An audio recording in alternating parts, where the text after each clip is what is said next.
श्री शिवाय नमस्तुभ्यम। सोमवार व्रत की पूजन विधि। सोमवार व्रत कथा।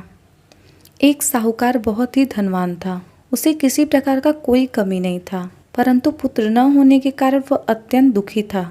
वह इसी चिंता में दिन रात रहता था और इसीलिए वह पुत्र की कामना हेतु प्रति सोमवार को शिव जी का व्रत और पूजन किया करता था। सायंकाल को जाकर शिव जी के मंदिर में दीपक जलाया करता था। उसके इस भक्ति भाव को देखकर एक समय से पार्वती जी ने शिव जी महाराज से कहा, हे महाराज, यह साहूकार आपका अत्यंत भक्त है और सदैव आपका व्रत और पूजन बड़ी श्रद्धा से करता है, अतः इसकी मनोकामना पूर्ण करनी चाहिए। शिव जी ने कहा, पार्वती, यह संसार कर्म क्षेत्र है।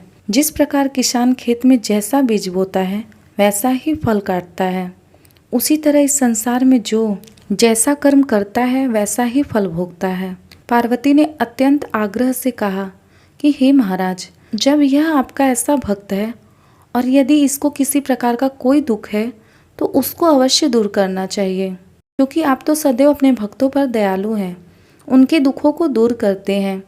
यदि आप ऐसा नहीं करेंगे तो मनुष्य क्यों आपकी सेवा व्रत पूजन करेगा। पार्वती जी का ऐसा आग्रह देख शिव जी महाराज प्रसन्न हो कहने लगे, हे पार्वती, इसके कोई पुत्र नहीं है। इसी पुत्र चिंता से ये अति दुख रहता है। इसके भाग्य में पुत्र न होने पर भी मैं उसको पुत्र की प्राप्ति का वर देता हूँ, परंतु वह पुत्र केवल 12 वर्षों तक ही जीवित रहेगा। इसके पश्चात वह मृत्यु को प्राप्त होगा। इससे अधिक मैं और कुछ इसके लिए नहीं कर सकता। यह सब साहूकार सुन रहा था।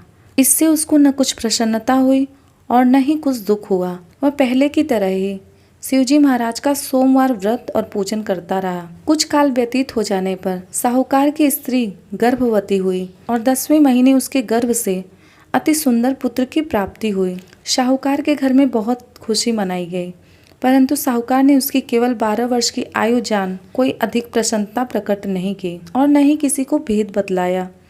जब पुत्र 11 वर्ष का हो गया तो उस बालक की माता ने उसके पिता से उसके विवाह के लिए कहा, परंतु साहूकार कहने लगा, मैं अभी इसका विवाह नहीं करूंगा और काशी जी पढ़ने के लिए भेजूंगा। फिर उस साहूकार ने अपने साले अर्थात बालक के मामा को बुलाया, उसको बहुत सा धन देकर कहा, तुम इस बालक को काशी जी पढ़ने के लिए ले जाओ और रास्ते में जिस जगह भी जाओ वहाँ यज्ञ करते तथा ब्राह्मणों को भोजन कराते जाओ।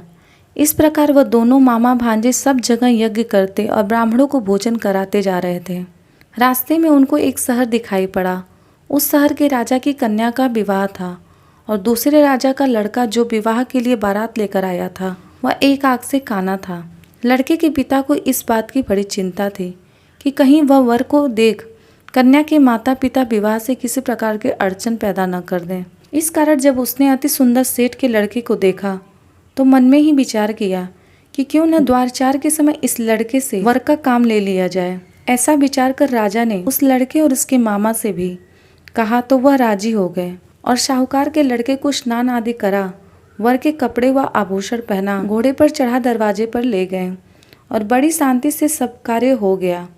अब वर के पिता ने सोचा कि यदि विवाह कार्य भी इसी लड़के से करा दिया जाए तो क्या बुराई है। ऐसा विचार कर उसके मामा से कहा, यदि आप फेरों और कन्यादान का काम भी करा दे तो आपकी बड़ी कृपा होगी और मैं इसके बदले आपको बहुत सा धन दूंगा। उन्होंने यह भी स्वीकार कर लिया और विवाह कार्य बहुत ही अच्छी तरह से हो गया। परंतु जिस समय लड़का जाने लगा तो उसने राजकुमारी की चुंदरी के पल्ले पर लिख दिया कि तेरा विवाह तो मेरे साथ हुआ है, परंतु जिस राजकुमार के साथ तुमको विदा करेंगे वह एक आंख से काना है और मैं तो काशी जी पढ़ने जा रहा हूँ। राजकुमारी ने जब चुंदरी पर ऐसा लिखा हुआ पाया तो उसने राजकुमार के साथ जाने से इनकार कर दिया और कहा कि यह मेरा पति नहीं है, मेरा विवाह इसके साथ नहीं हुआ है। मेरी जिससे शादी हुई है वह काशी जी पढ़ने गया है। राजकुमारी के माता पिता ने अपनी कन्या को विदा नहीं किया और बारात वापस चली गई। उधर सेठ का लड़का और उसके मामा काशी जी पहुँच गए। वहां जाकर उन्होंने यज्ञ करना और लड़के ने पढ़ना शुरू कर दिया। जब लड़के की आयु 12 साल की हो गई तब उन्होंने यज्ञ रखा। उस लड़के ने अपने मामा से कहा, हे मामा जी, आज मेरी तबीयत कुछ ठीक नहीं है। मामा ने कहा कि अंदर जाकर सो जाओ।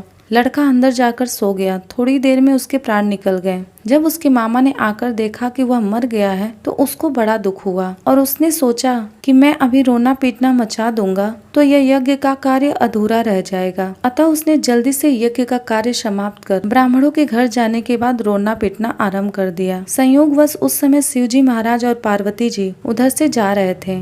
जब उन्होंने जोर जोर से रोने पीटने की आवाज सुनी तो पार्वती जी शिव जी को आग्रह करके उसके पास ले गईं और उस सुंदर बालक को मरा हुआ देखकर कहने लगी, हे महाराज, यह तो उसी सेठ का लड़का है जो कि आपके वरदान से पैदा हुआ था।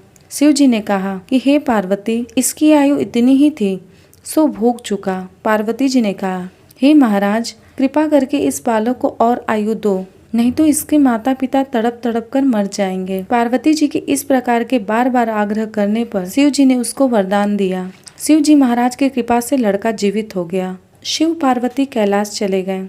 तब वह लड़का और उसके मामा उसी प्रकार यज्ञ करते हुए अपने घर की ओर चल पड़े और रास्ते में उसी शहर में आए जहाँ पर उस लड़के का विवाह हुआ था। वहाँ पर आकर जब उन्होंने यज्ञ आरंभ कर दिया तो उस लड़के के ससुर ने उसको पहचान लिया और अपने महल में लाकर उसकी बड़ी खातिर की। साथ ही बहुत सारा धन और दासियों के सहित बड़े आदर और सत्कार के साथ अपनी लड़की और जमाई को विदा किया। जब वह अपने शहर के निकट आए तो उसके मामा ने कहा कि पहले मैं तुम्हारे घर जाकर खबर कराता हूँ। उस समय उसके माता पिता अपने घर की छत पर बैठे हुए थे और उन्होंने यह प्रण रखा था कि यदि हमारा पुत्र सकुशल घर आया तो राजी खुशी से नीचे आ जाएंगे, नहीं तो छत से गिरकर अपने प्राण दे देंगे। इतने में उस लड़के के मामा ने आकर यह समाचार दिया कि आपका पुत्र आ गया है, परंतु उनको विश्वास नहीं हुआ। तब उसके मामा ने शपथ पूर्वक कहा कि आपका पुत्र अपनी पत्नी तथा बहुत सा धन लेकर आया है। तो सेठ ने बड़े आनंद के साथ उनका स्वागत किया और वे बड़ी प्रसन्नता के साथ रहने लगे। इसी प्रकार जो कोई भी सोमवार के व्रत को धारण करता है अथवा इस कथा को पढ़ता है या सुनता है, उसके दुख दूर होते हैं, उसकी समस्त मनोकामनाएं पूर्ण होती हैं। वह इस लोक में नाना प्रकार के शुभ होकर अंत में सदाशिव के लोक को प्राप्त करता है। यह थी सोमवार व्रत की कथा। इस कथा को कहने और सुनने वाले को शुभ फल की प्राप्ति होती है। श्री शिवाय नमस्तुभ्यम।